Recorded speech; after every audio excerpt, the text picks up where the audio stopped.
नमस्कार दोस्तों, स्वागत है आपका मेरे YouTube चैनल में। तो सबसे पहले तो मैं आपको सॉरी बोलना चाहूँगा क्योंकि मैं पिछली वीडियो के बाद ये वाली वीडियो बहुत टाइम के बाद बना रहा हूँ। कुछ पर्सनल रीजंस थे जिसकी वजह से मैं उन वीडियोस को कंटिन्यू नहीं कर पाया। But I promise you now कि मैं अगले 1 से 1.5 महीने में आपको पूरा SM कोर्स कंप्लीट करवा दूंगा विद स्टडी मैट। एंड जहाँ पर भी कोई भी कॉम्प्लेक्स टॉपिक होगा उसके मैं आपको पर्सनलाइज्ड नोट्स भी प्रोवाइड कर दूंगा। तो इस वीडियो के अंदर हम पहले डिस्कस करते हैं कि हम क्या पढ़ेंगे। और जिन भी बच्चों का थोड़ा फ्लो टूट गया है तो मैं आपको एडवाइस करूंगा कि आप पिछली 2 वीडियोस जिसका लिंक मैं आपको डिस्क्रिप्शन में प्रोवाइड कर दूंगा, आप उसको एक बार चाहे दो की, अगर आपने पहले देखी है तो उसको 2 की स्पीड पर देखें और उसके बाद इस वाली वीडियो को आप कॉन्टिन्यूटी में देख सकते हैं। हम इस वीडियो के अंदर भी मैं आपको मोटे मोटे तरीके से थोड़ा सा पिछले 2 वीडियोस में जो हमने कवर किया था उसको रिवाइज करवा दूंगा। तो इस वीडियो के अंदर हम मेजरली पढ़ेंगे levels of management and objectives and goals of organization.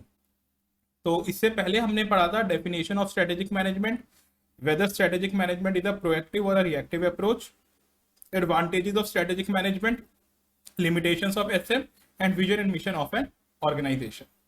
तो थोड़ा सा हम इसके बारे में अभी पढ़ते हैं और फिर हम आज के न्यू टॉपिक्स पे चलेंगे। तो सबसे पहले हमने पढ़ा था definition of strategic management. Strategic management के अंदर डेफिनेशन में हमने 2 वर्ड्स की डेफिनेशन पढ़ी थी, that is management and strategy. तो मैनेजमेंट क्या होता है? मैनेजमेंट होता है की group in an organization that is in charge of its affairs. जैसे कि मैंने आपको एग्जांपल दिया था, मुकेश अंबानी, अडानी, ये सारे मैनेजमेंट के हिस्से हैं।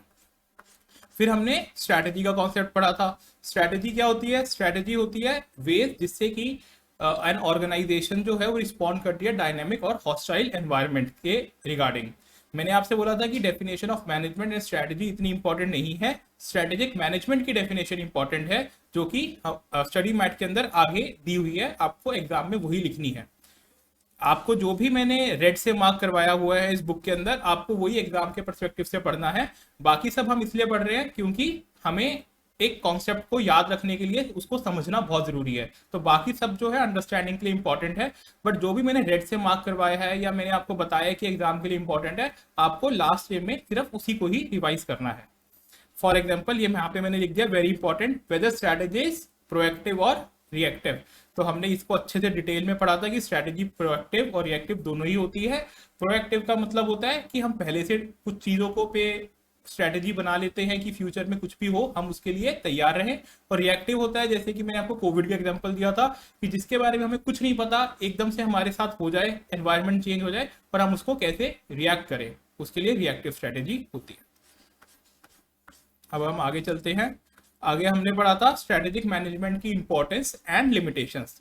तो इंपॉर्टेंस के अंदर हमने आपको सबसे पहले बताया था कि ये कॉम्पिटिटिव एडवांटेज देती है हमें अपने कॉम्पिटिटर्स के रिगार्डिंग, और हमें हेल्प करती है कि हम जो भी एनवायरनमेंट में चेंजेस होते हैं धीरे धीरे उससे हम रिएक्ट, उसको हम अच्छे से अडॉप्ट कर सके और अपने आप को, अपने गोल्स को अचीव करने में हेल्प कर सके। तो ये जैसे कि मैंने आपको बताया कि डेफिनेशन ऑफ SM, आपको एग्जाम के लिए ये वाली डेफिनेशन याद करनी है। Strategic management refers to the managerial process of developing a strategic vision, setting objectives, crafting a strategy, implementing and evaluating of the strategy, and finally initiating corrective adjustments that were deemed appropriate. Strategic management involves developing the company's vision, environmental and scanning, both external and internal, strategy formulation, strategy implementation and evaluation and control. तो आपको ये याद करना है। अब importance of strategic management के अंदर हमने 5 से 6 पॉइंट्स पढ़े थे जिसको हम फटाफट से रिवाइज कर लेते हैं।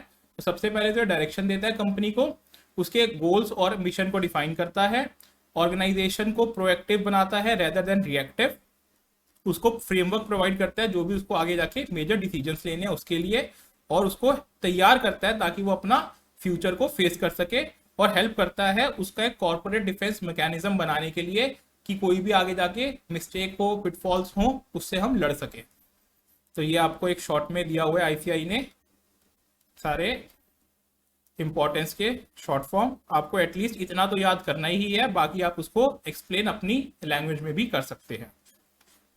फिर आगे limitations of strategic management. Limitations और एडवांटेजेस दोनों ही एग्जाम के लिए बहुत इंपॉर्टेंट है।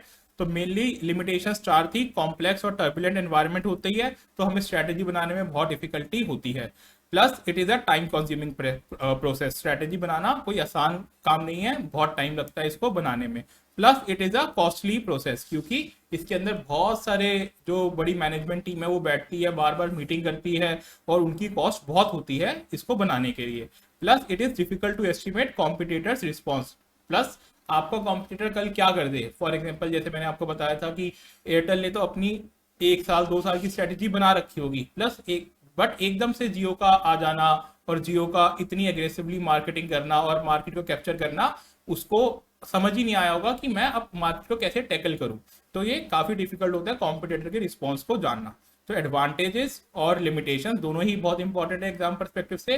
प्लस स्ट्रेटेजिक मैनेजमेंट की definition and whether strategy is proactive और रिएक्टिव, ये 4 क्वेश्चंस आपको अच्छे से प्रिपेयर करने हैं अभी तक। फिर हम आगे चलते हैं strategic intent, vision, mission, goals, objectives and values. अब इसमें से मैंने आपको विजन एंड मिशन पढ़ा दिया था, गोल्स एंड ऑब्जेक्टिव हम अभी पढ़ाएंगे। विजन मैंने आपको बताया था, it is a long range blueprint of an organization objectives. ये कंपनी दूर क्या करना चाहती है, कंपनी क्या उसका विजन है कंपनी को लेके कि वो जैसे कि एचडीएफसी बैंक है वो दुनिया का नंबर 1 बैंक बनना चाहते हैं।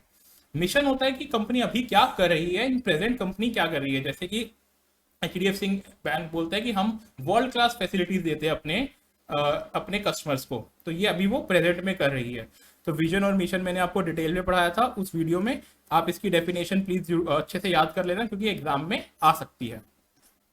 अब हम आगे चलते हैं। देखो विजन मैंने आपको बताया था, road map of a companies future. ये फ्यूचर रोड मैप होती है। एचडीएफसी बैंक का मैंने आपको एग्जांपल दिया था कि इसकी विजन क्या है, it is the one of the largest banks and vision is being the world class Indian bank. तो वर्ल्ड क्लास इंडियन बैंक बनना है। और इसका मिशन, इसी का अगर हम मिशन देखेंगे तो अभी हम आगे पढ़ेंगे। ये मैंने आपको बताया इंपॉर्टेंट है कि विजन के अंदर क्या क्या इसेंशियल्स होते हैं, कि एक अच्छे विजन के अंदर क्या क्या चीजें होनी चाहिए, तो आपको ये याद करनी है। फिर हम मिशन पे आ गए थे। देखिए मिशन हमें बताता है कि ये जो है बैंकिंग सर्विस टारगेट करते हैं रिटेल और होलसेल कस्टमर्स को। The second is to achieve healthy growth in profitability consistent with the banks risk appetite. What we do tells the mission. तो विजन और मिशन आपकी खत्म हुई। Considerations to be kept in mind while writing good mission statement. ये जैसे कि जो भी क्वेश्चन हमारे आईसीआई ने पूछे हुए हैं वो मैंने आपको उसी आंसर के ऊपर ही क्वेश्चन लिख दिया है, ताकि आप जब भी इसको रिवाइज करें, आप मेरी वीडियो देखें और आप अपने भी स्टडी मैट के अंदर ऐसे क्वेश्चंस लिख लें, ताकि जब भी आप एग्जाम से पहले रिवाइज करें तो आपको पता चल जाए कि ये आंसर एक क्वेश्चन का है, और आप उसको थोड़ा ढंग से पढ़ें, ज्यादा अच्छे से पढ़ें। तो आज हम पढ़ने वाले हैं गोल्स एंड ऑब्जेक्टिव्स। ठीक है, तो यहां तक हम पढ़ते हैं। आपको पीछे कुछ भी पढ़ना हो तो आप मेरी 2 वीडियोस रेफर कर सकते हैं जो मैंने बना रखी हैं, जिसका मैं लिंक आपको डिस्क्रिप्शन में प्रोवाइड कर दूंगा। Goals and objectives.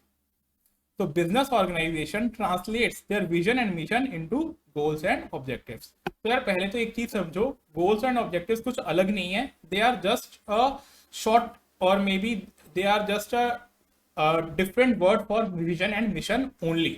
ठीक है, अब देखो यहाँ पे भी लिखा हुआ है कि objectives are synonymous with the goals. Objectives क्या है, गोल्स का ही एक सिनोनिम वर्ड है, बट कुछ ऑथर्स जो है गोल्स को थोड़ा डिफरेंटली बताते हैं और विजन को थोड़ा डिफरेंटली बताते हैं। जैसे goals are open ended attributes that denote the future states और आउटकम्स।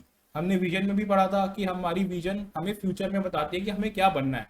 गोल्स भी हमारे यही होते हैं। फॉर एग्जाम्पल हमें चार्टर्ड अकाउंटेंट बनना है, तो ये हमारा गोल भी हो सकता है और ये हमारी विजन भी हो सकती है। बट विजन और ब्रॉड टर्म में हो सकती है। हमारी विजन ये भी हो सकती है कि हमें देश का प्रधानमंत्री बनना है, बट अभी के लिए हमें सीए बनना है, उसके बाद हम उसके आगे फर्दर सोचेंगे कि हमें वहां तक कैसे जाना है। बट गोल क्या हो सकता है कि गोल एक शॉर्ट टर्म है कि भाई हमें अभी क्या बनना है, हमारे एक स्पेसिफिक हमें बताया हुआ है कि गोल हमें ये बनना है। तो goals are open ended and objectives are close ended attributes which are precise and expressed in specific terms. तो ऑब्जेक्टिव्स क्या होते हैं कि जो हमें स्पेसिफिकली बताए कि हमें कैसे बनना है। फॉर एग्जाम्पल अगर हमें सीए बनना है तो हमें पहले इंटरमीडिएट क्लियर करना पड़ेगा, फिर हमें 2 साल की आर्टिकलशिप भी करनी पड़ेगी, और देन हमें सीए फाइनल भी क्लियर करना पड़ेगा। तो ऑब्जेक्टिव के लिए अगर मैं कहूं तो मान लीजिए कि अब हमारा ऑब्जेक्टिव होना चाहिए कि हमें सीए इंटरमीडिएट में पास होना है। इसके लिए हमें 3 महीने में अपनी कोचिंग खत्म करनी है, अपना फर्स्ट ग्रुप खत्म करना है, अगले 3 महीने में हमें सेकंड ग्रुप खत्म करना है, उसके बाद 3 महीने के अंदर हमें सेल्फ स्टडी अच्छे से करनी है। तो ये जब हम गोल को एक स्पेसिफिक टर्म्स में डिवाइड कर देते हैं तो वो तीन चार ऑब्जेक्टिव बन जाते हैं जिसको अगर हम अचीव कर लेंगे तो फिर हम अपने गोल्स को भी अचीव कर पाएंगे। तो ऑब्जेक्टिव का सिंपल सा, आप जब भी क्वेश्चन आए तो आपको याद रखना है, they are precise and expressed in specific terms. आगे चलते हैं। Objectives are organization's performance targets, the results and outcomes it wants to achieve. They function as yardsticks for tracking an organization's performance and progress. तो जैसा कि मैंने आपको example दिया कि अगर आपको सी इंटरमीडिएट क्लियर करना है इसी अटेम्प्ट में, मान लीजिए आपके पास अभी 9 महीने हैं, ठीक है, अपना इंटरमीडिएट का एग्जाम देने में, तो आप अपना ऑब्जेक्टिव बना रहे हैं कि आपको 3 महीने में ग्रुप 1 की तैयारी करनी है, अगले 3 महीने में आपको ग्रुप 2 की तैयारी करनी है और उसके बाद आपको सेल्फ स्टडी करनी है। अब मान लीजिए आपने पहले 3 महीने में ग्रुप 1 की तैयारी नहीं करी, आपको मान लीजिए वो 4.5 महीने लग गए या 5 महीने लग गए, तो आप अपने गोल को अचीव कर पाएंगे या नहीं कर पाएंगे? वो आप कैसे ट्रैक करेंगे कि आप अपने हर ऑब्जेक्टिव को क्लियर अचीव कर पा रहे हैं नहीं कर पा रहे? अगर आपका ऑब्जेक्टिव ही क्लियर अचीव नहीं हो रहा तो आप एंड गोल तक भी पहुंचना आपके लिए मुश्किल हो जाएगा। तो वो आपको ट्रैक करने में हेल्प करता है कि आप अपना ऑर्गेनाइजेशन का जो भी गोल है उसको अचीव कर पाएंगे या नहीं कर पाएंगे। अगर इसका मैं आपको दूसरा एग्जांपल दूं तो मान लीजिए कोई स्टार्टअप है, उस स्टार्टअप ने अभी अभी कुछ प्रोडक्ट लॉन्च किया और उसका एक है अंदाजा कि वो 1 साल या 2 साल के अंदर 20% मार्केट शेयर कैप्चर कर लेगा। तो मान लीजिए अब 1 साल के बाद उसने अपनी रिव्यू करी परफॉर्मेंस, तो अभी तक उसने सिर्फ 5% ही कैप्चर किया है ऑर्गेनाइजेशन को, बल्कि उसका ऑब्जेक्टिव था कि वो पहले साल 10% कर लेगा और नेक्स्ट ईयर वो अपना अगला 10% कर लेगा। तो अब उसको अपनी स्ट्रैटेजी में कुछ चेंज करना पड़ेगा ताकि वो अगले अपने गोल तक पहुंच सके। उसको मार्केटिंग पे थोड़ा और स्पेंड करना पड़ेगा या प्रोडक्ट में जो भी कमियां उसको ठीक करनी पड़ेगी ताकि वो अपना गोल अचीव कर सके, अदरवाइज वो नहीं कर पाएगा। तो ऑब्जेक्टिव आपको हेल्प करते हैं ट्रैक करने में आपकी परफॉर्मेंस को। All organisations have objective. The pursuit of objective is an unending process such that organizations sustain themselves. They provide meaning and sense of direction to organizational endeavor. Organizational structure and activities are designed and resources are allocated around the objectives to facilitate their achievement. They also act as benchmarks for guiding organizational activity and for evaluating how the organization is performing. जैसा मैंने आपको बताया, ये guide करते हैं कि organisation कैसा perform कर रही है ऑब्जेक्टिव्स, और अगर ऑब्जेक्टिव्स हम अचीव नहीं कर पा रहे तो हमें और क्या चीजें करने की जरूरत है जिससे कि हम अपना ऑब्जेक्टिव को अचीव कर लें। और objectives with strategic focus relate to outcomes that strengthen an organization's overall business position and competitive vitality. Objectives to be meaningful to serve the intended role must possess the following characteristics. Objectives को meaningful बनाने के लिए हमें हर objective के अंदर ये सारी characteristics होनी चाहिए। तो क्या क्या characteristics होनी चाहिए? Objectives should define the organization's relationship with its environment. Objectives ऐसे होने चाहिए कि वो जो environment है उसके साथ वो relate कर पाए। जैसे कि मान लीजिए अभी मेरा प्रोडक्ट लॉन्च भी नहीं हुआ मार्केट में और मैं ऑब्जेक्टिव रख दूं कि मेरा जैसे ही लॉन्च होगा मैं पूरा 100% मार्केट शेयर कैप्चर कर लूंगा, तो कि वो गलत ऑब्जेक्टिव होगा। अगर मेरा अभी प्रोडक्ट लॉन्च नहीं हुआ है तो मेरा ऑब्जेक्टिव ये होना चाहिए कि मैं 1 साल के अंदर अंदर 2%, 3% या 5% मार्केट शेयर कैप्चर कर लूं, तो वो सही होगा। जैसे कि जियो ने भी अगर अपना लॉन्च किया होगा जियो, तो उसने भी अपना ऑब्जेक्टिव रखा होगा कि मैं पहले साल के अंदर 10 से 15% तक एटलीस्ट मार्केट शेयर कैप्चर कर लूं। सेकेंड, ऑल्दो वैसे जियो का ये भी ऑब्जेक्टिव हो सकता है कि मैं 100% भी कर लूं, क्योंकि मोटा भाई जो है वो बड़ा ही सोचते हैं, छोटा नहीं सोचते। दे should B facilitative towards achievement of mission and purpose. उनको हेल्प करना चाहिए कि हमारा जो ऑर्गेनाइजेशन का मिशन है वो हम अचीव करें, ऐसे ऑब्जेक्टिव्स होने चाहिए। They should provide the basis of for strategy decision making. वो एक बेस होने चाहिए, ऐसे ऑब्जेक्टिव होने चाहिए कि अगर हम उनको ट्रैक करें तो हमारा बेस बन जाए कि जो हम स्ट्रेटेजिक डिसीजन मेकिंग सोच रहे हैं। They should provide standards for performance appraisal. जो भी लोगों का परफॉर्मेंस अप्रेजल होता है या परफॉर्मेंस किस बेस पे हम डिफाइन करते हैं कि परफॉर्मेंस अच्छी है बुरी, वो उसका एक बेस होते हैं ऑब्जेक्टिव्स कि अगर हमने ऑब्जेक्टिव्स अचीव कर लिए तो हमारी परफॉर्मेंस अच्छी है, अगर हमने अपने ऑब्जेक्टिव्स अभी अचीव नहीं करे तो हमारी परफॉर्मेंस अभी ठीक नहीं है। ये आपको भी अपने सीएस लाइफ में अपनाना चाहिए कि अगर आप सोच रहे हो कि मेरे को 5 दिन के अंदर एक चैप्टर कंप्लीट करना है, और अगर आप वो अचीव कर लेते हो तो आप मान के चलिए कि आप अच्छी परफॉर्मेंस कर रहे हैं, और अगर आप वो अचीव नहीं करते तो मान के चलिए कि आपकी परफॉर्मेंस अच्छी नहीं है। दे should B concrete and specific. Objectives हमेशा स्पेसिफिक रहने चाहिए और कॉन्क्रीट होने चाहिए, मतलब मजबूत होने चाहिए। They should be relate to a time frame. Objective हमेशा टाइम फ्रेम में होने चाहिए कि भाई 5 दिन, 10 दिन, 1 साल, ऐसा नहीं है कि हाँ मैं सीए बन जाऊंगा, हमें पता ही नहीं है कब तक बनूंगा, या मैं इंटरमीडिएट का एग्जाम दे दूंगा, हमें नहीं पता कि हमें 9 महीने में देना है, 15 महीने में देना है, या कब देना है। ठीक है। दे should B measurable and controllable, उनको मेजर किया जाए और वो कंट्रोलेबल हो। दे शुड बी चैलेंजिंग, चैलेंजिंग होनी चाहिए। ये हमारे लिए भी एप्लीकेबल है कि मान लीजिए आपका एक एसएम का चैप्टर है, तो एक एसएम का चैप्टर आपका एक दिन में होना चाहिए। ठीक है। अब आप उसके लिए आप कह दो कि मैं 4 दिन दूंगा, तो वो भी ठीक नहीं है। Different objective should correlate with each other, अगर हमारे 2-3 ऑब्जेक्टिव्स हैं तो उन सबको कोरिलेट, उन सबका एक ही मिशन होना चाहिए। फॉर एग्जाम्पल, एक ऑर्गेनाइजेशन के अंदर ऑब्जेक्टिव है कि हमें 5% मार्केट शेयर अचीव करना है, तो साथ में उसका ये भी ऑब्जेक्टिव होना चाहिए कि हमें इसके अंदर 10% प्रॉफिट मार्जिन भी कमाना है और हमें अपनी प्रॉफिटेबिलिटी को भी सही रखना है। ऐसा नहीं है कि हम 5% मार्केट शेयर तो अचीव कर लें और जो फाइनेंस वाले का ऑब्जेक्टिव है कि हमें 10% इस पे मार्जिन कमाना है, वो एक तरह से खत्म हो जाए। हम भाई लॉस पे बेची जा रहे हैं और 5% हमने मार्केट शेयर अचीव कर लिया और हम कह रहे हैं देखो देखो हमने अपना ऑब्जेक्टिव क्लियर कर लिया। ऐसा नहीं होना चाहिए। अगर 2-3 डिपार्टमेंट्स के जो भी ऑब्जेक्टिव है वो कोरिलेट होने चाहिए एक दूसरे के साथ और सभी को अचीव करने का लिए हमें तैयारी करनी चाहिए। Objective should be set within the constraints of organizational resources and external environment, objective जो भी सेट हों वो उस हिसाब से होने चाहिए कि जो हमारे पास ऑर्गेनाइजेशन के पास रिसोर्सेज है वो उस ऑब्जेक्टिव्स को अचीव करने में काफी हो, और जो भी एक्सटर्नल एनवायरनमेंट है वो उसके साथ दे हमें ऑब्जेक्टिव्स को क्लियर करने के लिए। जैसे मोटा भाई के पास बहुत सारी रिसोर्सेज है, तो वो क्या कर सकते हैं, वो फ्री में सिम बांट सकते हैं 6 महीने के लिए। ठीक है। अगर कोई छोटी सी कोई कंपनी हो जो बोले कि यार मैं आते ही सब पूरा टेलीकॉम इंडस्ट्री हिला दूंगी, तो उसके लिए वो पॉसिबल नहीं है। आगे चलते हैं। A need for both short term and long term objectives, देखो शॉर्ट टर्म ऑब्जेक्टिव्स की भी नीड होती है और लॉन्ग टर्म ऑब्जेक्टिव्स की भी नीड होती है। अभी आपका लॉन्ग टर्म ऑब्जेक्टिव हो सकता है कि मेरे को सीए बनना है, या मेरे को किसी अच्छी फील्ड के अंदर अच्छी जॉब करनी है, या मेरे को अपनी प्रैक्टिस एस्टैब्लिश करनी है, या मेरे को अपना बिजनेस करना है। बट शॉर्ट टर्म ऑब्जेक्टिव आपका अभी यही रहना चाहिए कि मेरे को अभी अपना सीए इंटर क्लियर करना है, वो भी अच्छे मार्क्स से या रैंक लाके। As a rule, a company set of financial and strategic objectives ought to include both short-term and long-term performance targets. Having quarterly or annual objective focus attention on delivering immediate performance improvements. अगर छोटे छोटे objectives होंगे और अगर हम उनको quarterly या हर महीने रिव्यू करते रहेंगे तो वो हेल्प करेगा कि हम अपनी परफॉर्मेंस को मेजर कर सके अच्छे से और इंप्रूव कर सके अपनी performance. Targets to be achieved within 3 to 5 years, prompt considerations and of what to do now to put the company in position to perform better down the road. A company that has an objective of doubling its sales within 5 years can't wait until the 3rd or 4th year to begin growing its sales and customer base. तो जैसा कि मैंने आपको example दिया कि अगर एक company चाह रही है कि मैं 5 साल में अपनी सेल्स डबल कर दूंगी, तो वो ये नहीं वेट कर सकती कि मैं अपने तीसरे या चौथे साल के अंदर जाकर देखूंगा कि मेरी कंपनी की सेल्स बढ़ रही है या नहीं बढ़ रही। उसको तो हर साल देखना पड़ेगा कि 10 to 20% मेरी ग्रोथ कंपनी की हो रही है या नहीं हो रही, तभी वो 5वें साल तक अपनी सेल्स को डबल कर पाएगी। By spelling out annual or perhaps quarterly performance targets, management indicates the speed at which longer range targets are to be approached. Long-term objectives.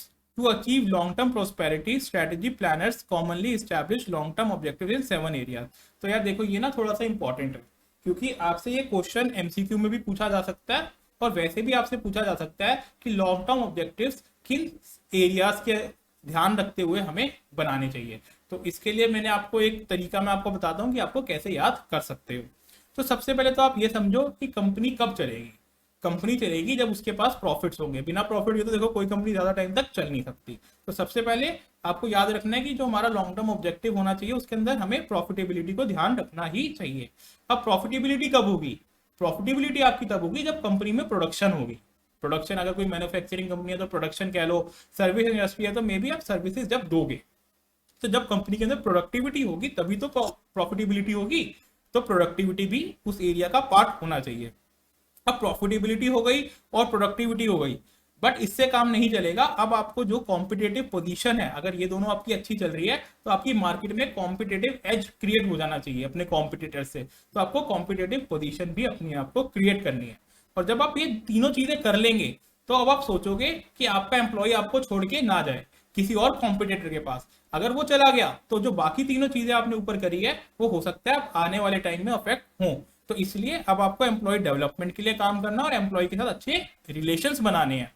Plus अगर आप ये पांचों चीजें कर लोगे और अपने अब फर्म के अंदर टेक्नोलॉजी ले आओगे, टेक्नोलॉजिकल लीडरशिप ले आओगे, तो आप अपनी फर्म के अंदर एकदम मजबूत बना लोगे अपनी कंपनी, जो कि अब कोई भी हिला नहीं सकता। और क्योंकि अब आपने इतनी अच्छी अपनी कंपनी बना ली है, तो आपका पब्लिक के बिहाफ पर भी आपकी रिस्पॉन्सिबिलिटी आ गई है कि अब अपनी कंपनी को आप अच्छे से ही चलाएं। अब आप पब्लिक के लिए भी रिस्पॉन्सिबल हो, पब्लिक की रिस्पॉन्सिबिलिटी अब आपके कंधों के ऊपर है। तो याद हो जाने चाहिए आपको 7 एरिया। सबसे पहले किसी भी कंपनी को चलाने के लिए क्या चाहिए? प्रॉफिटेबिलिटी। प्रॉफिटेबिलिटी कैसे आ सकती है? जब हमारी कंपनी में प्रोडक्शन होगा, प्रोडक्टिविटी होगी। जब प्रॉफिटेबिलिटी और प्रोडक्टिविटी होगी तो हमें क्या ध्यान रखना है कि हम अपने कॉम्पिटिटर से एडवांटेज ले लें, कॉम्पिटेटिव पोजीशन गेन कर लें। जब हमने ये तीनों चीजें गेन कर लिया, अगर अब हमें इनको मेंटेन करना है तो हमें किन चीजों का ध्यान रखना पड़ेगा कि हम एम्प्लॉय के साथ अच्छे रिलेशन बनाए, एम्प्लॉय रिलेशंस, और एम्प्लॉय के साथ अच्छी डेवलपमेंट करें, एम्प्लॉय की भी डेवलपमेंट करें। जब ये हमने पांचों चीजें कवर कर ली, तो अब हमें टेक्नोलॉजिकल लीडरशिप भी लानी है अपनी कंपनी में, ताकि इन पांचों चीजों को वो हेल्प कर सके सस्टेन करने में। और जब ये 6 चीजें हमारी अचीव हो जाएगी, तो अब हमारे पास पब्लिक की भी रिस्पॉन्सिबिलिटी आ जाएगी कि हम अपनी कंपनी को अच्छे से चलाएं और पब्लिक के लिए भी अच्छे से काम करें। तो ये 7 एरियाज है जिसके ध्यान में रखते हुए हमें लॉन्ग टर्म ऑब्जेक्टिव्स बनाने चाहिए। अब आगे चलते हैं। Long term objectives represent the result expected from pursuing certain strategies. Strategies represent the actions to be taken to accomplish long-term objectives. The time frame for objectives and strategies should be consistent, usually from 2 to 5 years. 2 से 5 साल के objectives होने चाहिए। अब देखो यहाँ पे जो है आपका ये बहुत इंपॉर्टेंट क्वेश्चन निकल के आता है कि short range objectives can be identical to long range objectives if an organization is already performing at the targeted long term level. देखो एक क्वेश्चन निकल आ रहा है, can companies long term and short term objectives भी same? क्या company के long term और शॉर्ट टर्म ऑब्जेक्टिव सेम हो सकते हैं? तो हाँ जी, बिल्कुल हो सकते हैं। ये कब हो सकते हैं? ये तब हो सकते हैं जब मान लीजिए कंपनी ने सोचा कि हमें 15% प्रॉफिट पे ही ग्रो करना है हर साल, और अभी भी कंपनी जो है वो 15% के ऊपर ही ग्रो कर रही है। तो कंपनी के शॉर्ट टर्म ऑब्जेक्टिव क्या होंगे कि यार हमें 15% पे ग्रो करना है, ताकि हम एक लॉन्ग टर्म ऑब्जेक्टिव अचीव कर पाए कि हमें इतना ग्रोथ अचीव करनी है। तो जो अभी के हमारे ऑब्जेक्टिव होंगे वही हमारे लॉन्ग टर्म में भी चलेंगे। इसका मतलब है कि बस हमें जो अभी करंट पोजीशन है उसको सस्टेन करना है, बस कुछ भी छेड़खानी नहीं करनी, हमें डाउन नहीं जाना, हमें बस कंसिस्टेंटली जो अभी हम परफॉर्म कर रहे हैं उसी को ही परफॉर्म करते रहना है। The most important situation in which short range objective differ from long range objective occurs when managers are trying to elevate organizational performance and cannot reach the long range target in just 1 year. Long range और short term में क्या फर्क होता है? जब managers try कर रहे होते हैं कि हमें अपनी परफॉर्मेंस को एलिवेट करना है, बढ़ाना है, तो हमारे लॉन्ग टर्म ऑब्जेक्टिव्स अलग हो जाते हैं और शॉर्ट टर्म ऑब्जेक्टिव्स अलग हो सकते हैं। कि मान लीजिए अब आईटीसी है, आईटीसी इतनी बड़ी कंपनी है, उनका हो सकता है लॉन्ग टर्म और शॉर्ट टर्म ऑब्जेक्टिव सेम हो कि हमें अपना 15% से रेवेन्यू ग्रोथ करनी है हर साल, ठीक है। अब वो शॉर्ट टर्म में भी यही है, लॉन्ग टर्म में भी उनका ऑब्जेक्टिव यही है, वो कुछ और नहीं सोच रहे। बट एक कोई छोटी कंपनी है, अभी उसने स्टार्ट ही किया अपना बिजनेस, तो उसका लॉन्ग टर्म ऑब्जेक्टिव तो हो सकता है कि मेरे को मार्केट लीडर बनना है, लेकिन शॉर्ट टर्म ऑब्जेक्टिव तो अभी उसका सस्टेनेबिलिटी से रिलेटेड होगा ना, कि मेरे को 1 साल के अंदर 10 करोड़ का मान लीजिए प्रॉफिट करना है, अगले साल को 15 करोड़ का प्रॉफिट करना है। मार्केट लीडर बनना उनका लॉन्ग टर्म ऑब्जेक्टिव हो सकता है 5 से 7 साल में, बट शॉर्ट टर्म ऑब्जेक्टिव अभी उनके इतने बड़े नहीं हो सकते। अब हम चलते हैं वैल्यूज के ऊपर। देखिए शॉर्ट टर्म गोल्स और लॉन्ग टर्म गोल्स तो ठीक है, ये तो सब चलता है, बट कंपनी के अंदर कोर चीज क्या है जिससे कि कंपनी की आइडेंटिटी है। अब मान लीजिए अब अगर हम वैल्यू की बात करते हैं तो सबसे पहले सबसे मोस्ट वैल्यूएबल अगर कंपनी हमारे दिमाग में आती है तो वो है टाटा, ठीक है। कभी भी आप दिमाग में लेते हैं यार टाटा कैसी कंपनी है, आपको दिमाग में आता है कि यार हाँ कंपनी के अंदर बहुत एथिक्स है, वैल्यूएबल कंपनी है, उसके एम्प्लॉयज भी कभी उसको छोड़ के नहीं जाते जल्दी से, वो अपनी एम्प्लॉयज की भी बहुत अच्छी रिस्पेक्ट करती है, दुनिया इंडिया के लिए भी बहुत अच्छा काम करते हैं। रतन टाटा सर हम सबको हमें पता है कि वो उनकी नेचर हमारे कंट्री के लिए कितनी अच्छी है, वो कंट्री की कितनी हेल्प करते हैं। जब भी उनके पास कोई भी प्रॉब्लम आती है तो वो हमेशा कंट्री को हमेशा पहले रखते हैं और फिर अपनी कंपनी के बारे में सोचते हैं। फॉर एग्जाम्पल जब भी उनको लगा कि हमारी कंट्री को किसी चीज की जरूरत है, फॉर एग्जाम्पल सॉफ्टवेयर कंपनी, तो उन्होंने टीसीएस लॉन्च किया। उनको लगा कि हमारे पास 5 स्टार होटल्स नहीं है तो उन्होंने ताज होटल्स लॉन्च करे। उनको लगा हमारी कंपनी के पास एयरवेज नहीं है तो एयर इंडिया भी पहले सबसे पहले टाटा ने ही लॉन्च किया था। तो कोई भी अगर हमारी कंपनी के पास अपनी मोटर की कोई कंपनी नहीं थी तो उन्होंने टाटा मोटर्स लॉन्च किया। तो they are the people who have very core values in them. ठीक है, टाटा। तो वैल्यू क्या होती है? किसी भी कंपनी के लिए वैल्यू का होना बहुत जरूरी है। क्यों जरूरी है? वैल्यू उस कंपनी को बताती है कि जब भी कोई भी डिलेमा हो, कोई भी डिसीजन मेकिंग में डिलेमा हो, तो वो अपने वैल्यूज के बेस पे वो डिसीजन अच्छे से ले सकती है। फॉर एग्जाम्पल, मान लीजिए एक कंपनी का प्रोडक्ट है, मान लीजिए नेस्ले कंपनी है, ठीक है, या मान लीजिए कोई और भी कंपनी है, उसका एक प्रोडक्ट है जो कि मार्केट में अभी बहुत अच्छा चल रहा है, बहुत अच्छा प्रॉफिट कमा रही है वो उस प्रोडक्ट से। बट अब एकदम से कोई रेगुलेशन आ जाती है जिससे कि उनके अंदर जो कोई कोर इंग्रेडिएंट लगना था प्रोडक्ट में वो बहुत महंगा हो जाता है। ठीक है, अब उसका जो सब्स्टिट्यूट है वो प्राइस में तो बहुत कम है लेकिन लोगों की हेल्थ के लिए वो अच्छा नहीं है, मान लीजिए। अब कंपनी के पास डिलेमा है कि या तो वो प्राइस बढ़ा दे और वही प्रोडक्ट वही इंग्रेडिएंट को यूज करती रहे, हो सकता है उससे कि लोग थोड़ा सा उसका प्रोडक्ट ना बिके, थोड़ा कम बिके। बट दूसरी तरफ ये भी है कि भाई कंपनी थोड़ा सा वो जो सब्स्टिट्यूट है, जो थोड़ा कम प्राइस का प्रोडक्ट है वो ले ले, बट उससे लोगों की थोड़ी सी हेल्थ इफेक्ट हो सकती है। तो यहाँ पे अब ये जो डिसीजन लेना है कंपनी को कि वो ये थोड़ा सा हिट ले सकती है सेल्स का या नहीं लेना चाहिए, वो उसकी वैल्यूज पर डिपेंड करेगा। अगर कंपनी की वैल्यूज बहुत स्ट्रांग है कि भाई हमें तो लोगों को अच्छा प्रोडक्ट ही देना है, चाहे वो थोड़ा सा महंगा ही क्यों ना हो, चाहे उससे हमारा प्रॉफिट कम ही क्यों ना हो, तो वो हमेशा अच्छा प्रोडक्ट ही रेफर करेगी। बट अगर कंपनी की वैल्यू ऐसी है कि हमें सिर्फ प्रॉफिट से मतलब है, हमें लोगों की हेल्थ से कोई मतलब नहीं है, तो वो सब्स्टिट्यूट पर आ जाएगी उसी टाइम। तो वैल्यूज बहुत हेल्प करती है। तो थोड़ा सा हम पढ़ते हैं कि वैल्यूज क्या होती हैं। Business as I seen it places one great demand on you.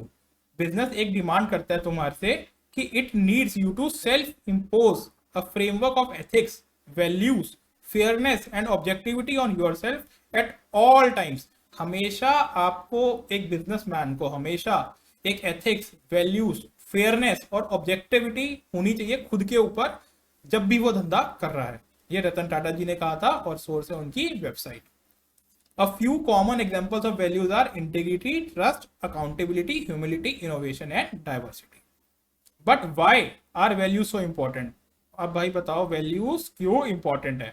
A company's values sets the tone for how the people of think and behave, especially in situations of dilemma. जैसे मैंने आपको बताया कि जब भी कंपनी के अंदर dilemma आएगा, अगर देखो सिंपल जैसे चल रहा है वैसा सब कुछ चलता रहेगा तो ऑफकोर्स कभी भी हमें ऐसा कुछ फील नहीं होगा कि हमारे अंदर वैल्यूज की कोई कमी है या हम कुछ गलत कर रहे हैं। चलो मैं आपको आपसे रिलेटेड थोड़ा सा एग्जांपल देता हूँ। मान लीजिए आप एग्जाम हॉल में बैठे हुए हैं, ठीक है, और आपके साथ वाले के पास जो है पेन खत्म हो जाता है, उसकी इंक खत्म हो जाती है या पेन नहीं चल रहा उसका, ठीक है। अब यहाँ पे आप और आपके पास एक पेन एक्स्ट्रा है, ठीक है। अब अगर आपकी वैल्यू स्ट्रांग है तो आप अपने आप से, वो मांग रहा है आपसे पेन, आप उसको ऑफर कर देंगे, ये लो यार पेन, और आप अपना काम करेंगे। बट अगर आपके मन में ये वैल्यूज आपके अंदर से स्ट्रांग नहीं है, आपकी अपब्रिंगिंग इतनी स्ट्रांग नहीं है, तो आप सोचेंगे यार कोई बात नहीं यार, मेरे को फर्क नहीं पड़ता, इसका पेपर चाहे छूटे चाहे जो मर्जी हो, मैं अपना पेपर करता रहता हूँ, मैं अपने 2 मिनट क्यों वेस्ट करूँ उसको पेन देने में, है ना। तो यहाँ पर भी एक आपके पास सिचुएशन ऐसी आएगी जहां पे आपको सोचना पड़ेगी क्या सही है और क्या गलत है। वहां पे आपकी वैल्यूज हमेशा एक कोर रोल प्ले करती है। और हमारी पर्सनल लाइफ के अंदर भी जब भी हम अपने गोल्स को अचीव करने जाते हैं तो हमारी बचपन से हमारी वैल्यूज की क्या फाउंडेशन रही है, ये हमें बहुत हेल्प करता है ये समझने में कि हम अपने क्या डिसीजन लेंगे फ्यूचर को लेके। चलिए तो आगे चलते हैं। It creates a sense of shared purpose to build a strong foundation and focus on longevity of the company's success. Employees prefer to work with employers whose value resonate with them. हर employee हमेशा उसी company के साथ काम करना चाहता है जिसकी वैल्यू उसके साथ मिले। अगर आप समझो कि आपकी वैल्यू है कि यार मेरे को तो ईमानदारी से काम करना है और आप ऐसे एम्प्लॉयर के साथ हो जो हमेशा बेईमानी से काम करता रहता है, तो आप ज्यादा टाइम तक उसके साथ काम नहीं कर पाएंगे। Interestingly, majority of customers say that they would prefer to buy products and services from companies that have a purpose that reflects their own value and belief system. ठीक है?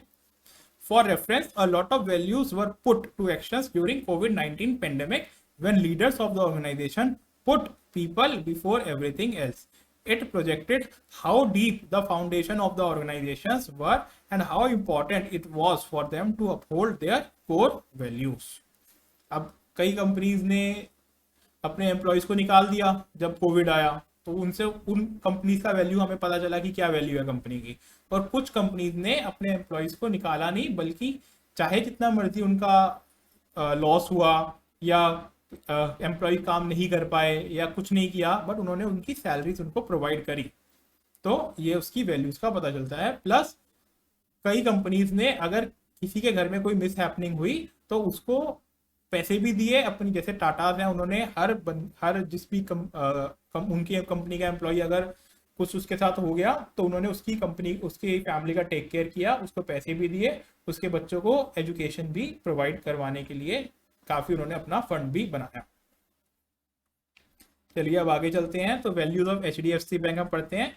HDFC bank is committed to maintaining the highest level of ethical standards, professional integrity, corporate governance and regulatory compliance. HDFC bank में आपको बता दूं India का सबसे number 1 private sector bank है। Intent versus values which is a broader concept. तो भाई intent बड़ा या वैल्यू बड़ी? तो ऑफ कोर्स वैल्यू बड़ी। Sandeep, a human resource manager, thinks that intent is a bigger concept than value. Is he right? No, Sandeep is not right, as values and intent are two different concepts. Intent, the purpose of doing business, while values are the principles that guide decision making of business. They go both hand in hand, while the intent is sometimes driven by values. So values is a much more wider term. तो यहाँ पे हमारा values, goals and objectives खत्म होता है। अब हम आते हैं strategic levels of in organization, जो कि काफी इंपॉर्टेंट है।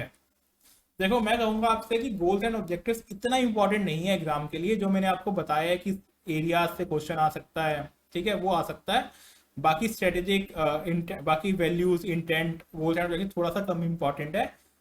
लेवल्स ऑफ इन ऑर्गेनाइजेशन ये हम बार बार देखते हैं कि क्वेश्चन आता है इसमें से एग्जाम में, तो हम इसको अच्छे से पढ़ते हैं। प्लस जो मैंने आपको उससे पहले सारे टॉपिक्स पढ़ाए, vision, mission, advantages, disadvantages, definition of strategic management, proactive reactive approach, ये सब आपके लिए इंपॉर्टेंट है। सबसे पहले हम चलते हैं कि 3 तरीके के हमारे लेवल्स होते हैं। सबसे पहला लेवल होता है corporate level, then business level and तीसरा फंक्शनल लेवल। कॉर्पोरेट लेवल पे आपके पास कौन कौन आते हैं? CEO आ गया, डायरेक्टर्स आ गए कंपनी के, ठीक है, कंपनी का CFO आ गया, चेयरमैन आ गया कंपनी का, तो ये सारे आपके कॉर्पोरेट लेवल पे आते हैं। बिजनेस लेवल पे कौन कौन आता है? ये सारे आपके बिजनेस हेड्स आते हैं, जैसे कि डिवीजन हेड्स भी हम इनको बोल सकते हैं।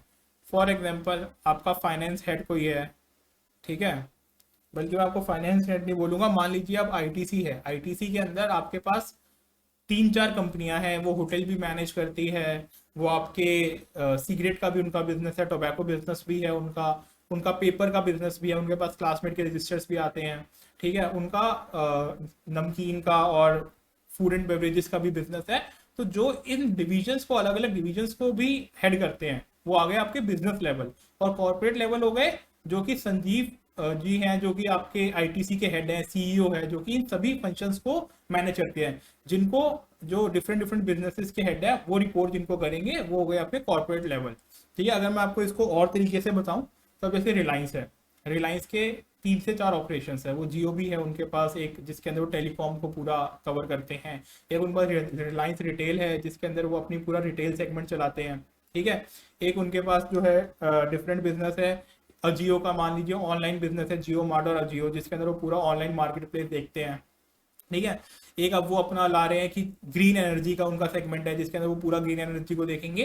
तो ये 3-4 सेगमेंट है, तो इन 3-4 सेगमेंट के जो हेड्स होंगे वो रिपोर्ट किसको करेंगे? वो मुकेश अंबानी जी को रिपोर्ट करेंगे, क्योंकि वो कंपनी के चेयरमैन है, या कोई और अगर उनका CEO है कंपनी का तो उसको रिपोर्ट करेंगे कि उनका डिवीजन कैसे परफॉर्म कर रहा है। तो जो भी इन डिविजन्स के हेड होंगे वो हो जाएंगे आपके बिजनेस लेवल मैनेजर, और जो भी कॉर्पोरेट, जो भी ऊपर लेवल पे मुकेश अंबानी की है, वो हो गए आपके कॉर्पोरेट लेवल मैनेजर। अब आ गए functional level manager. Functional level manager कौन से होंगे? जो कि हर एक फंक्शन को लीड कर रहे हैं। एम्प्लॉय तो ये सभी हैं, बट जो हर एक फंक्शन को लीड कर रहे हैं। फॉर एग्जाम्पल रिटेल के अंदर कोई फाइनेंस को हेड कर रहा होगा कि भाई हर रिटेल के अंदर कितना पैसा लग रहा है, मार्केटिंग कोई ऑपरेशन हेड कर रहा होगा, तो मार्केटिंग मैनेजर ही होगा, ठीक है, वो रिपोर्ट करेगा मार्केटिंग मैनेजर जो रिटेल का हेड होगा उसको, जो पूरे रिटेल सेगमेंट का है, और रिटेल सेगमेंट हेड करेगा मुकेश अंबानी जी को। तो ये 3 लेवल्स होते हैं मैनेजमेंट के, levels of management.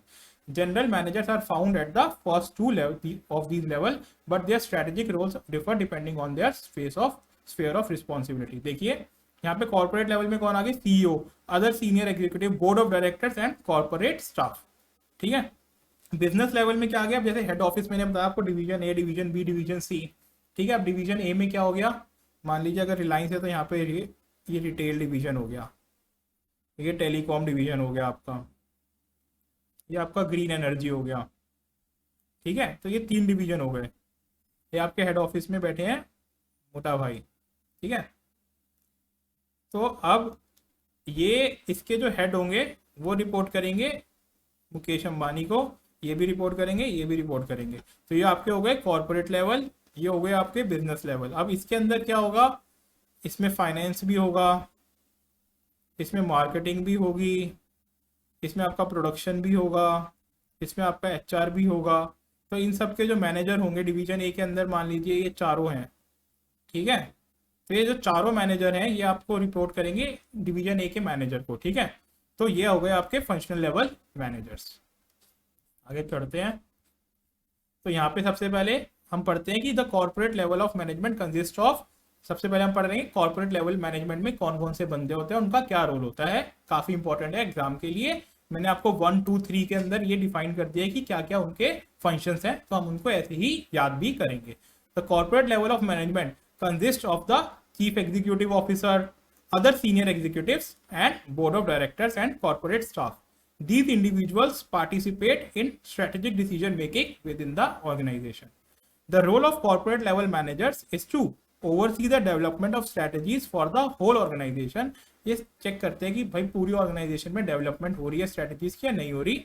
Determining what business it should be in, भाई डिसाइड करते हैं कि हमें किस बिजनेस में जाना है। जैसे कि मोटा भाई ने डिसाइड किया कि हमें जियो के साथ टेलीकॉम इंडस्ट्री में आना है, ये कोई और बंदा डिसाइड नहीं कर सकता, ये हमेशा कॉर्पोरेट लेवल ही करेगा।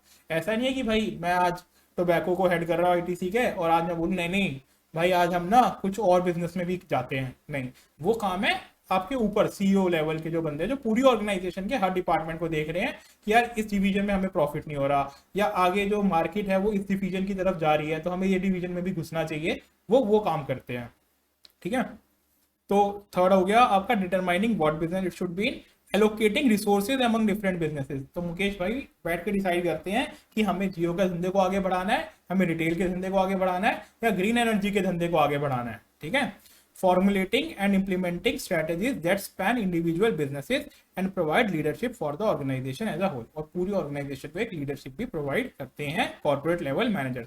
इसके अंदर अभी 2-3 पॉइंट्स और हैं, वो भी हम कर लेते हैं। ये बिसाइड्स ओवरसीइंग रिसोर्स एलोकेशन के अलावा ये मैनेज करते हैं the divestment and acquisition process. भाई किसी कंपनी को एक्वायर, जैसे मुकेश भाई ने अभी रिलायंस में बहुत सारी कंपनीज को एक्वायर किया, अभी उनका बेबी हुआ था, जब पोता हुआ था तो आपको सबको पता होगा उन्होंने हैमलिस खरीद लिया। भाई आप और मैं छोटे लोग, हम जाते हैं जब किसी का बच्चा होता है तो हम किसी को गिफ्ट देते हैं, तो 1 खिलौना दे दिया, 2 खिलौने दे दिए। हमारा खुद का भी बच्चा होता है तो हम 4-5 ले आते हैं। बट मुकेश भाई अब भाई वो कंपनी देंगे ना यार अपने बच्चे को, बिजनेस करवाएंगे, वो क्या छोटे मोटे खिलौने देंगे, बच्चे को बोलेंगे जा बेटा किसी भी स्टोर में जाके कुछ भी उठा ले, है ना, वो कंपनी देंगे यार। तो managing the divestment and acquisition process, corporate level managers provide a link between the people who oversee the strategic development of a firm and those who own it. तो भाई कॉर्पोरेट लेवल मैनेजर एक link provide करता है किन बंदों के बीच में, जो कि एक स्ट्रेटेजिक जो डेवलपमेंट हो रही है फर्म की वो देखता है, और जो कंपनी को ओन करता है। भाई जो कॉर्पोरेट लेवल मैनेजर होता है ना मुकेश अंबानी, वो शेयर होल्डर्स पे भी रिस्पॉन्सिबल है उनकी। आज हम अगर रिलायंस को लॉस होता है ना, तो आप किसी कॉर्पोरेट लेवल मैनेजर को नहीं पकड़ोगे, आप मुकेश अंबानी को पकड़ोगे। सॉरी, आप किसी बिजनेस लेवल मैनेजर को नहीं पकड़ोगे, आप कॉर्पोरेट लेवल मैनेजर को पकड़ोगे कि भाई मेरा लॉस कैसे हो गया। आप मुकेश अंबानी को पकड़ोगे, आप मुकेश अंबानी या किसी रिटेल के हेड को नहीं पकड़ोगे कि भाई तूने क्या किया है। रिटेल के हेड को पकड़ेंगे Mukesh Ambani, but as a share holder Reliance के आप तो मोटा भाई को पकड़ोगे ना। तो वही है कि ये लिंक है आपके शेयर होल्डर्स और आपके बीच, आपके बिजनेस हेड के बीच का, कि भाई अगर कुछ भी लॉस होता है तो वो रिस्पॉन्सिबल है, जो कि कॉर्पोरेट लेवल मैनेजर है। तो ये लिंक है between the people who oversee the strategic development of a firm and those who own it. ठीक है। Corporate level managers and particularly the CEO can be viewed as the guardians of share holders welfare. हमारे guardians हैं ये सारे। मुकेश भाई, अगर मैंने रिलायंस के शेयर खरीद रखे हैं तो रिलायंस के मैंने इसीलिए खरीदा क्योंकि उसको मुकेश अंबानी हेड कर रहा है। हो सकता है अगर कोई और हेड करे फ्यूचर में तो मैं रिलायंस के शेयर बेच दूं, है ना। तो ठीक है, it is their responsibility to ensure that the corporate and business strategies of the company are consistent with maximizing share holders wealth. ठीक है, तो ये हो गया कॉर्पोरेट लेवल मैनेजर्स का। अब यहाँ पे कह रहे हैं As we know, a strategic business unit is a self-contained division with its own functions. Her strategic unit यानी कि business unit के अपने ही function होते हैं, जैसे कि finance, purchasing, production, marketing, that provides a product or services for a particular market, जो कि एक product या service provide करते हैं एक particular market को. The principal general manager at the business level or the business level management is the head of the division. भाई business level manager क्या होता है? हेड होता है डिवीजन का। जैसे मैंने आपको बताया फाइनेंस वगैरह का, मार्केटिंग का, ये सब उनका हेड होता है। ठीक है, तो अब हम पढ़ते हैं कि फंक्शनल लेवल मैनेजर्स का क्या रोल होता है। फंक्शनल लेवल मैनेजर्स जो होते हैं वो होते हैं स्पेसिफिक बिजनेस फंक्शंस और operations like human resource, purchasing, product development, customer service and so on that constitute a company और वन ऑफ इट्स डिवीजन। देखो यार, थोड़ा सा ना यहाँ पे बिजनेस और फंक्शनल लेवल में आपको कंफ्यूजन हो सकती है। ठीक है, अब मैं आपको थोड़ा सा इसको क्लियर करता हूँ कि क्या है। कॉर्पोरेट तो क्लियर है, जो कि भाई कंपनी का हेड है, जिसके पास सीईओ है, जो कंपनी को पूरा ओवरऑल देख रहा है। अब यार दो तरीके की ना कंपनी हो सकती है। एक कंपनी तो हो सकती है जिसने अपने बहुत सारे बिजनेसेस कर रखे हैं, जिसको हम कहते हैं कॉन्ग्लोमरेट। ठीक है ना, जैसे टाटाज हैं जिनके मोटर का भी धंधा है, नमक का भी धंधा है, स्टील का भी धंधा है, ठीक है, होटल्स भी हैं। तो इन जैसी कंपनीज के अंदर हम बोलेंगे कि रतन टाटा सर हैं जो अपने सीईओ हैं कंपनी के, वो सारे तो हो गए आपके कॉर्पोरेट लेवल। और जो आपके टाटा मोटर्स को हेड कर रहा है, जो आपका टाटा स्टील को हेड कर रहा है, वो हो गया आपके बिजनेस लेवल। और जो आपके इनके अंदर वाले सिस्टम्स को हेड कर रहा है, कि मान लीजिए टाटा स्टील के अंदर बहुत सारे डिविजन्स हैं, कि भाई प्रोडक्शन डिपार्टमेंट है, मार्केटिंग डिपार्टमेंट है, उनको जो कह रहा है बिजनेस लेवल। ठीक है, ये हो गया कॉन्ग्लोमरेट के अंदर। बट अब मान लीजिए एक छोटी सी कंपनी है, छोटी सी कंपनी है जो, जैसे मैं आपको एग्जाम्पल, जेके पेपर है। ठीक है, पेपर की कंपनी है, सबको पता होगा जेके पेपर। ठीक है, अब वो सिर्फ और सिर्फ पेपर बना रही है, उसका कोई और धंधा नहीं है, तो उसके अंदर कॉर्पोरेट लेवल क्या होगा? जो कि जेके पेपर के मालिक हैं या उनको हेड करते हैं। अब उसके अंदर बिजनेस लेवल क्या होंगे? बिजनेस लेवल तो अब उनके पास कोई और बिजनेसेस तो है नहीं, तो फाइनेंस को हेड करने वाला, मार्केटिंग को हेड करने वाला वो बिजनेस लेवल बन जाएगा। अब उनके नीचे मान लीजिए फाइनेंस की बहुत बड़ी टीम है। ठीक है, फाइनेंस के अंदर भी आपके पास दो तीन डिविजन हो गए, कि भाई परचेजिंग को आप देखोगे, ठीक है, सेल्स को आप देखोगे, फाइनेंस के अंदर फंडिंग को आप देखोगे। तो जो उनके मैनेजर्स हो जाएंगे वो हो जाएंगे आपके बिजनेस लेवल मैनेजर, जो हो जाएंगे आपके फंक्शनल लेवल मैनेजर्स। ठीक है, तो अगर कोई बड़ी कंपनी है, जो कि एग्जाम के पर्सपेक्टिव से आप हमेशा बड़ी कंपनी दिमाग में रखना। ठीक है, छोटी कंपनी के अंदर बिजनेस लेवल मैनेजर और functional level managers almost same हो जाते हैं। ठीक है, तो फंक्शनल लेवल मैनेजर्स क्या हो गए? Human resource purchasing development that constitute a company or one of its divisions. Thus, a functional manager's sphere of responsibility is generally confined to one organizational activity. यानी कि फंक्शनल लेवल मैनेजर का हमेशा पर एक ही activity होगी, उसके बाद एक से ज्यादा एक्टिविटीज नहीं होंगी। Whereas general managers oversee the operations of a whole company or division. Although they are not responsible for the overall performance of the organizational, functional managers nevertheless have a major strategic role to develop functional strategies in their area that help fulfill the strategic objectives set by the corporate level general managers. तो functional level managers help करते हैं। मान लीजिए production का department है, तो अगर हमारी ऑब्जेक्टिव है कि आज हमें 100 टन माल बेचना है, तो प्रोडक्शन लेवल मैनेजर जो है एश्योर करेगा कि मैं 100 टन माल बनाऊं, ताकि हमारा ऑब्जेक्टिव फर्म का पूरा हो सके। तो एक क्वेश्चन अब आपके निकल के आता है, यहाँ पे आपके स्टडी मैट में भी है बड़ा question, whether functional manager should be involve in decision making. भाई जो छोटे लेवल के मैनेजर्स हैं, जो कि प्रोडक्शन डिपार्टमेंट को लीड कर रहे हैं, जो कि फाइनेंस डिपार्टमेंट को लीड कर रहे हैं, क्या उनको भी अधिकार होना चाहिए कि जब एक कॉर्पोरेट लेवल मैनेजर डिसीजन बनाए कंपनी के लिए, या बिजनेस लेवल मैनेजर डिसीजन बनाए कंपनी अपने डिवीजन के लिए, तो क्या उनको इन्वॉल्व करें? मैं कहूंगा कि बिल्कुल होना चाहिए। क्यों होना चाहिए? क्योंकि मान लीजिए एक सीईओ ने कंपनी में बनाया कि हम इस साल 200 करोड़ का प्रॉफिट करेंगे। 200 करोड़ प्रॉफिट करने के लिए हम जो है इस साल 1000 टन कैपेसिटी, 1000 टन माल बेचेंगे। ठीक है, अब मान लीजिए वो तो बोल के निकल गया, नीचे प्रोडक्शन के पास जब ये गोल आया तो उसने बोला भाई हमारे पास कैपेसिटी पूरे साल में 500 टन माल बनाने की है, आप 1000 टन माल कैसे बनाओगे? ठीक है, यही अगर वो अपने डिसीजन मेकिंग में इन्वॉल्व हुआ होता वहां पे, तो ये बात उसी टाइम जो सीईओ था कंपनी का उसको मिल जाती, वो कंपनी का सीईओ उसको इन्वॉल्व करके बोलता अच्छा चलो ये पॉसिबल नहीं है तो हम एक काम करते हैं, कुछ क्वांटिटी आउटसोर्स कर देते हैं बनाने के लिए और कुछ क्वांटिटी हम इन हाउस बनाते हैं, जिससे कि हम ये ऑब्जेक्टिव को अचीव कर पाए। तो मेरा मानना ये है कि वो भी इन्वॉल्व होने चाहिए। आप पढ़ते हैं कि बुक में क्या लिखा है। Functional managers provide most of the information that makes it possible for business and corporate level managers to formulate realistic and attainable strategies। जैसे मैं बोला रियलिस्टिक और अटेनेबल स्ट्रेटेजी बनाएं, इसलिए उनका भी डिसीजन मेकिंग में होना बहुत ही जरूरी है। अब they are closer to the customer than the typical general manager. भाई मुकेश अंबानी इतने क्लोज नहीं होंगे कस्टमर से जितना जो जियो को हेड कर रहा है वो क्लोज होगा, ठीक है।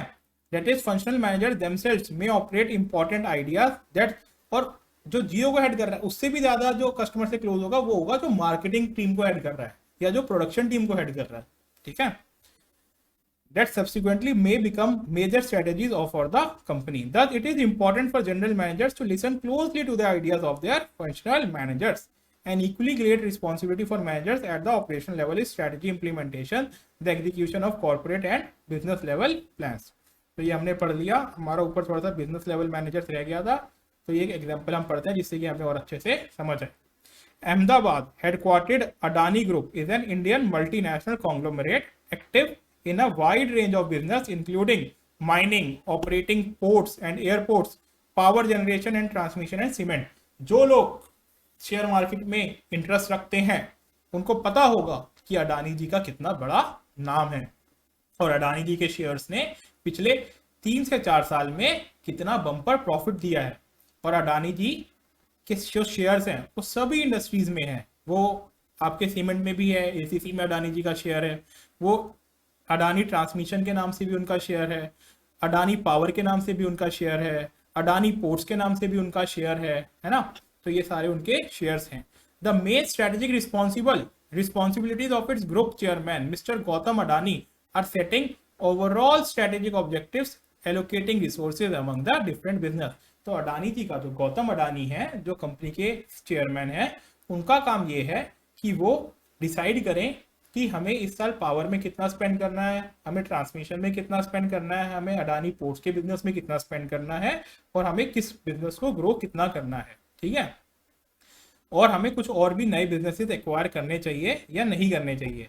Other words, it is up to Mr. Adani and other senior executives to develop strategies that span individual businesses and building and managing the corporate portfolio of business to maximize corporate profitability.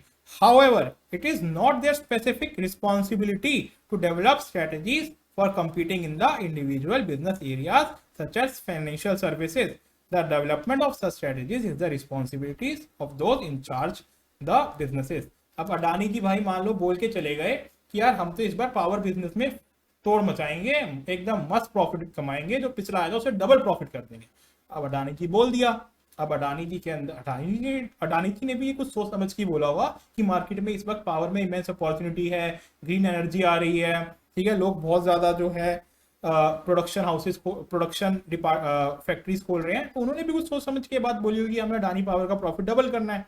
अब जो Adani power को lead कर रहे हैं जो कि उसके business manager हैं, अब उनका ये पूरा का पूरा काम है कि वो फंक्शनल लेवल मैनेजर्स के पास जाएं, उनके साथ बैठ के पूरा एक रोड मैप बनाएं, तो कैसे हम अपना प्रॉफिट डबल कर सकते हैं, उनके पास ये अब उनका काम है, ठीक है। In simple words, corporate level managers provide an organizational level view of strategy and what they want to achieve, but it is the business level manager to ensure that their particular business, the ones they are responsible for, वो काम करे या ना करे, ठीक है। तो ये हो गया आपका business level, corporate level, business level और फंक्शनल लेवल मैनेजर्स। तो हेडक्वार्टर वेयर टू कम्पीट, ठीक है, ये आपका अडानी जी बताएंगे। अब कैसे कम्पीट करना है, कैसे काम करना है, ये आपके मान लीजिए 3 डिवीजन के बिजनेस स्ट्रेटेजी है। मान लीजिए पावर है, ठीक है, ये मान लीजिए आपका ट्रांसमिशन है, ये मान लीजिए आपका पोर्ट्स है, ठीक है। अब इसके अंदर आपको जो सबसे पहला है ये आपको बताएंगे कैसे कम्पीट करें, कैसे कम्पीट करें, कैसे कम्पीट करें। अब बिजनेस फंक्शन जो फंक्शनल लेवल मैनेजर है वो बताएंगे कि कैसे उनको स्ट्रेटेजी जो ऊपर से है वो इंप्लीमेंट करनी है, कैसे उनको स्ट्रेटेजी इंप्लीमेंट करनी है। तो ये इनका पूरा स्ट्रक्चर है, ठीक है। अब आगे चलते हैं।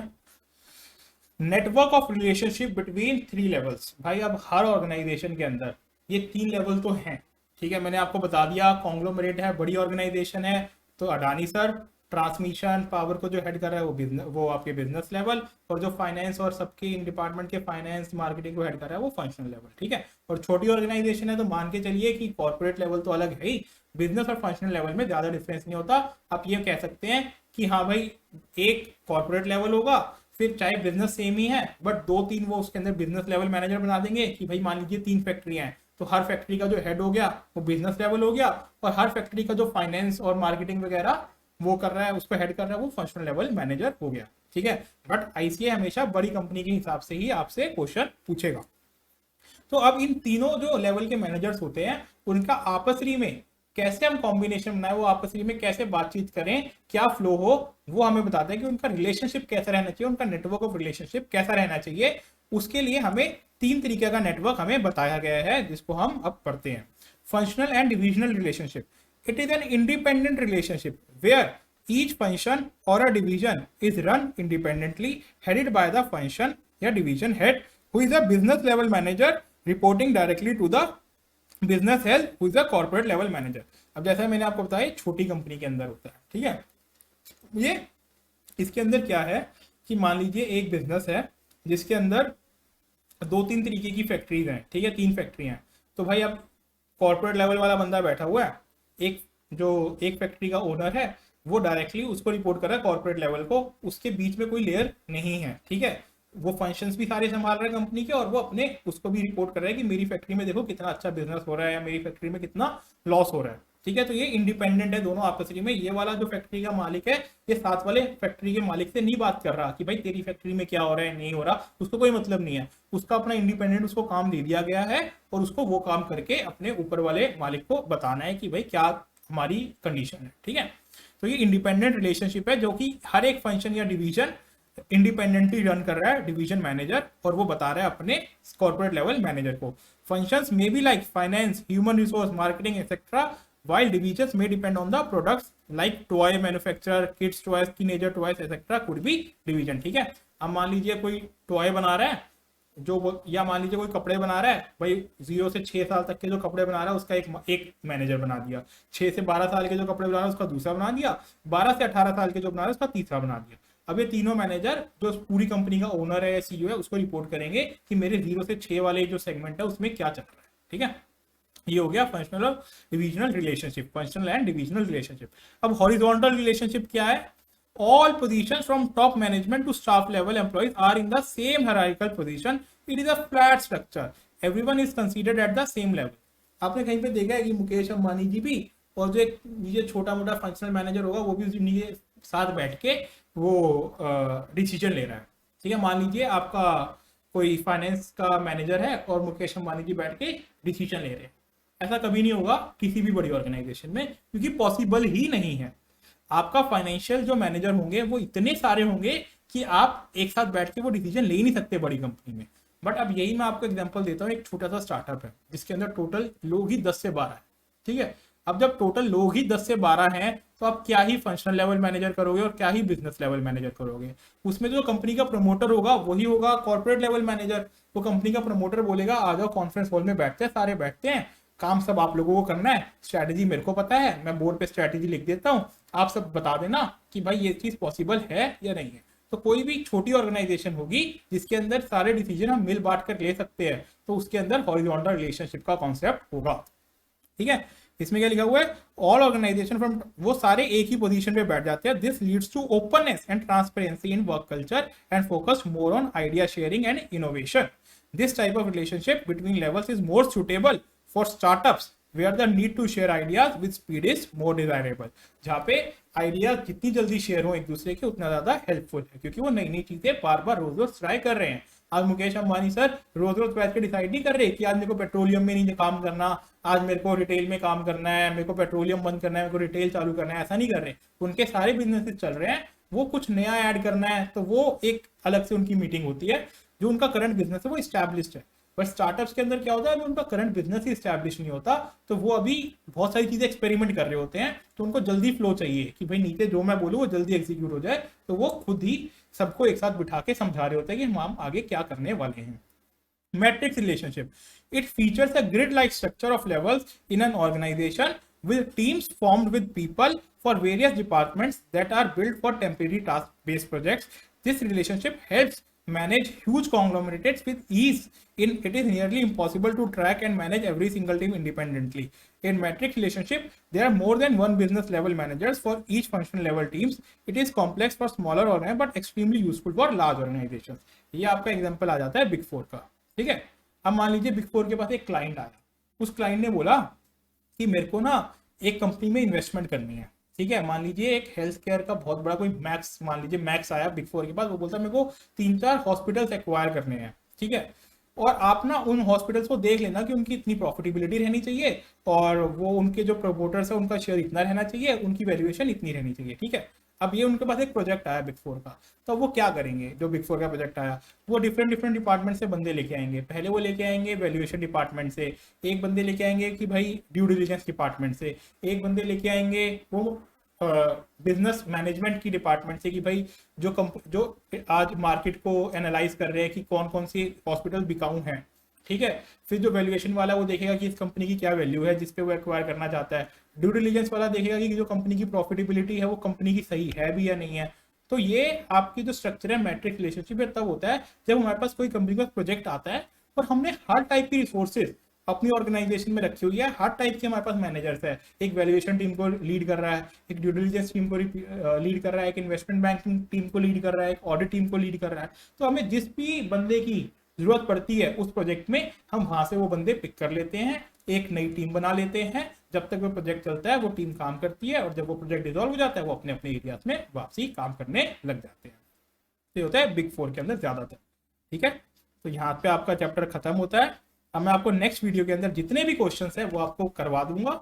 अलग से वीडियो बनाने का रीजन ये है क्वेश्चंस की, ताकि आपको अगर किसी भी बच्चे को एग्जाम से पहले सिर्फ क्वेश्चंस रिवाइज करने हो तो सिर्फ उस वीडियो को रेफर कर ले और अपने सारे क्वेश्चंस रिवाइज कर ले। तो आशा करता हूं कि आपको ये वाली वीडियो पसंद आई हो। मैं थोड़ी सी वीडियो की स्पीड तेज रखता हूं ताकि आपकी ये कम टाइम में ज्यादा से ज्यादा चीजें कवर हो जाए और आपको जब भी रिवाइज भी करना हो तो आपको ज्यादा टाइम स्पेंड करना ना पड़े। फिर भी अगर आपको कोई भी चीज इस वीडियो में खराब लगी हो या आपके कोई भी कमेंट्स हो तो आप हमें कमेंट्स में जरूर लिख के बताइएगा कि आपको ये वीडियो कैसी लगी। नमस्कार, thank you and all the best.